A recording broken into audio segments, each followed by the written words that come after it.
नमस्ते प्रणाम। आज हम आप लोग के एगो बहुत ही सुंदर सा और छठी मैया का गीत सुनाओ तनी। आप लोग के कैसन लगे कमेंट करब लोग। बहुत ही सुंदर बा, लास्ट ले सुनम लोग। सासु कारनी छठ बरतिया आया सरा लागल बा हमार, असरा लागल बा हमार। गोतिनी कारनी छठ बरतिया असरा लागल बा हमार, असरा लागल बा हमार।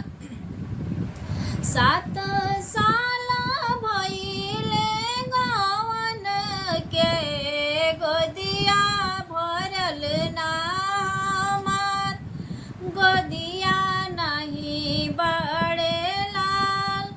छठी मैया के महिमा महानवा जाने दुनिया जहान, जाने दुनिया जहान।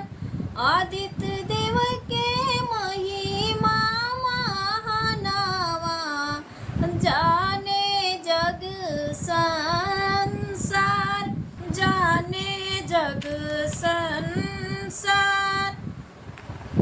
8 माह बीतत 9 लगते जनम लिहे नंदलाल, जनम लिहे बाबू नंदलाल।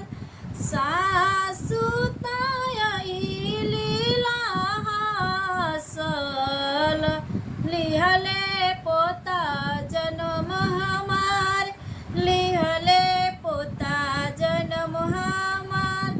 ननदी तायली बिहासत नेगवा जागल बा हमार, नेगवा जागल बा हमार। जेठिनी तायली गुस्सियाई के हिस्सावा कम भइले हमार, हिस्सावा कम भइले हमार।